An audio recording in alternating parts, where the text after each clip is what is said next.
మనం కట్టించి అది బాగుంటుంది మొత్తం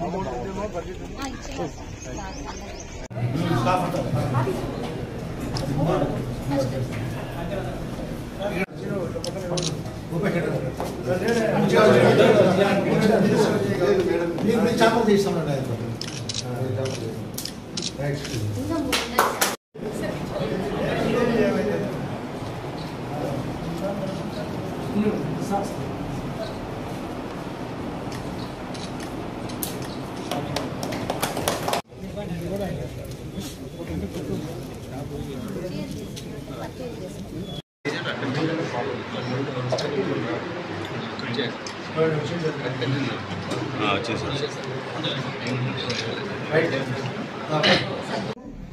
రాజకీయ నాయకులను కలిపి గతంలో ఒకటి ఉండేది పాట కలిపి కొట్టురా కావేరి గంగా అని. అంటే ఆ గంగా నదిని ఆ కావేరి నదిని కలపాలనేది ఉద్దేశం. అది బ్రిటిష్ వాళ్ళు పెట్టిన విధానం. అది కవిత్వంలో కలిపి కొట్టురా కావేరి గంగా అని. ఇక్కడ మేము డిపార్ట్మెంట్ కలిసి మా లెవెల్లో లేదా కలెక్టర్ లెవెల్లో లేదా సీఎం ఆఫీస్ లెవెల్లో పరిష్కారాని కోసం ఒక ఆఫీస్ పెట్టి ఇక్కడ వీళ్ళందరినీ యూనిట్ గా పెట్టి 5 సబ్జెక్టులను బేస్ చేసుకుని ఈ 5 సబ్జెక్టులకు సంబంధించిన పనులు ఇక్కడ ఇస్తే మేము వాళ్ళు కలిసి ఎలా పరిష్కారం అవసరమైతే మేము పోలీసు కూడా చెప్తాం. అంటే దీంట్లో లేదు కానీ నాకు ఎట్లా ఆఫీస్ నడుస్తుంటది, మాది ఎమ్మెల్యే ఆఫీసో మా రాజకీయ వేదికో అది నడుస్తుంటది. దీన్ని కలుపుతాం. నాకు సమస్య తగ్గుతుంది, మీకు తగ్గుతుంది, ప్రజలకు తగ్గుతుంది. ఇచ్చి పుచ్చుకునేది ఉండాలి. ఇచ్చి పుచ్చుకోవడం అంటే ముందు ఇవ్వాలా మళ్ళీ తీసుకోవాలా. ఇక్కడ ఇవ్వడము అనేది తీసేసి పుచ్చుకోవడం ఒకటే ఎక్కువ పెట్టినారు. నలుగురికి సాయం చేయడం. ఇప్పుడే ఆయన ఎమ్మెల్యే నారాయణ రెడ్డి గారు వయసులో పెద్దవాడు, గతంలో అనుభవించినాడు, డెవలప్మెంట్ కమిటీ పెట్టినాడు. ఆయన చెప్పినది నేను శ్రద్ధగా విన్నా. గర్ల్స్ కాలేజీ కూడా వీళ్ళ ఆధ్వర్యంలో వచ్చింది, ఎమ్ముడు ఊరిపేట ముద్ర రోడ్లో. అంటే ఒక మంచి ఆలోచన చేస్తే అది ఊరి అందరికీ ఉపయోగపడుతుంది. నీళ్ళ ట్యాప్ ఎక్కువ కారిపోతానే కూడా దాన్ని పీల్చడంలే. చెట్టు నాటి ఇస్తే చెట్టు నాటడంలే. ఆరోగ్యానికి ఉపయోగపడే దాని ఆరోగ్య పరంగా ఉండాలంటే వ్యాయామం చేయాలి, అది చేయడం. అంటే మీ యొక్క అశ్రద్ధ మీకు నష్టం చేస్తూ సమాజం నష్టపోతుంది. ముఖ్యంగా ఇక్కడ ఉండే వాళ్ళు ఎక్కువ మంది దాంట్లో యాక్టివ్గా పాల్గొనాలి. చెట్టు నాటాల్సిందే, వ్యాయామం చేయాల్సిందే, వాళ్ళ పిల్లలను బాగా చదివించాల్సిందే, ఎంత దూరమైనా పంపించాల్సిందే, ఉద్యోగ విషయమైనా. ఇక్కడ మనకు ఉద్యోగ అవకాశం ఇప్పుడే ఆయన చెప్పినట్టు మనకు సిమెంట్ ఫ్యాక్టరీలు, మన కొత్తది కూడా మన ఆదానికి మరొకటి కొత్తది రాబోతుంది. దాని మీద వాళ్ళు మళ్ళీ కొత్త యూనిట్ 2వ యూనిట్ పెట్టబోతున్నారు స్టీల్ ఫ్యాక్టరీ కన్నతీర్థం దగ్గర.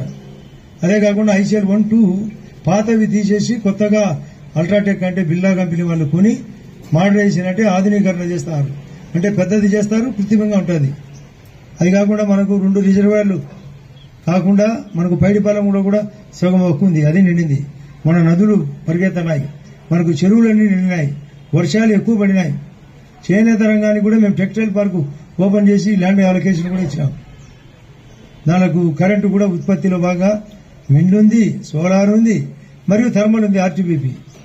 ఒకటి బయో ఎనర్జీ కూడా ఇచ్చినాం, అది ఓపెన్ చేయలే వాళ్ళు. అంటే వేస్ట్ మెటీరియల్ దాంట్లో పడేస్తే అది కరెంట్ ఉత్పత్తి. అది కూడా ఇక్కడ ఉంది. మన దగ్గర రాయి సున్నప్రాయి ఉంది, రాళ్ల పరిశ్రమ ఉంది. మన దగ్గర మెటల్ దొరుకుతుంది, మనకు శాండ్ పుష్కలంగా దొరుకుతుంది, మన గ్రావెల్ దొరుకుతుంది, మనకు విశాలమైన భూమి ఉంది, మానుకొండలు ఉన్నాయి, రకరకాల టెంపుల్స్ ఉన్నాయి. పీరు గైబి సాబ్ కొండ అనేది ఇప్పుడు దానికి కూడా రోడ్ వేసినాం.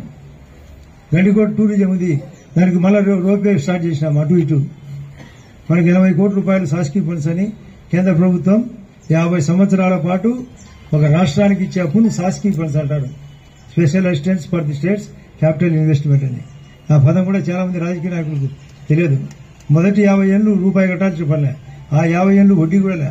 ఆ తర్వాత ఆ రాష్ట్ర ప్రభుత్వం ఆ కేంద్రానికి ఎన్నిక ఇచ్చే డబ్బును శాసకీయ ఫండ్స్ అంటారు. మొన్న గౌరవ పవన్ కళ్యాణ్ గారు అడిగితే 2000 కోట్లు రూరల్ రోడ్లకు అంటే పల్లెల రోడ్లకు ఇచ్చారు కూడా. అవి కూడా గమనించాలి. ఇప్పుడు సపోర్ట్లు కొడితే పావుల మంది కొట్టారు, 30 మంది కొట్టారు. దానికి ముఖ్య కారణం పీజీఆర్ఎస్ మరియు P4 అంటే స్వర్ణాంధ్రప్రదేశ్ మరియు వికసిత భారత్.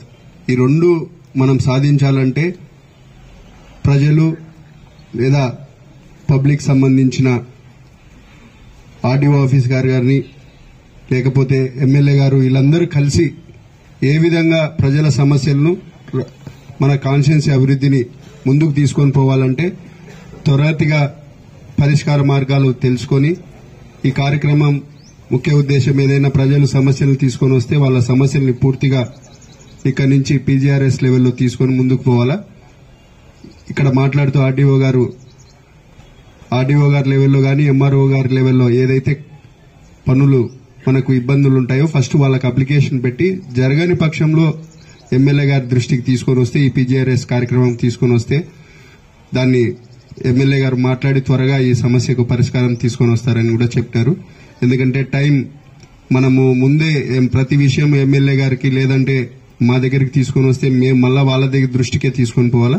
ముందు వాళ్ళ దృష్టికి తీసుకొని వస్తే జరగని పని అయితే మా దృష్టికి తీసుకొని వచ్చి మేము ఈ పనిని త్వరగా పనిచేసే విధంగా ఈ కార్యక్రమాలు ఉంటాయని కూడా ఈ సందర్భంగా తెలియజేస్తున్నాను. ముందుగా ఇక్కడ ఈ పీజీఆర్ఎస్ కానీ లేకపోతే స్వర్ణాంధ్ర 2047 టీం అందరికీ ఆల్ ది బెస్ట్ చెప్తూ ఖచ్చితంగా మీరందరూ ప్రజల కోసం పనిచేయాలని కోరుకుంటూ ఈ అవకాశం ఇచ్చిన ప్రజలందరూ ధన్యవాదాలు. Thank you so much. లో భాగంగా జమ్మలమడుగు నియోజకవర్గానికి ఈ విజన్ యాక్షన్ ప్లాన్ యూనిట్ అనేది గౌరవనీయులైన ఎమ్మెల్యే గారి చేత ఇనాగ్రేట్ చేయడం జరిగింది. సో ఈ యూనిట్ లో ఒక ముఖ్య ఉద్దేశం ఏంటంటే కాన్స్టిట్యున్సీ పరంగా all round development in all the sectors.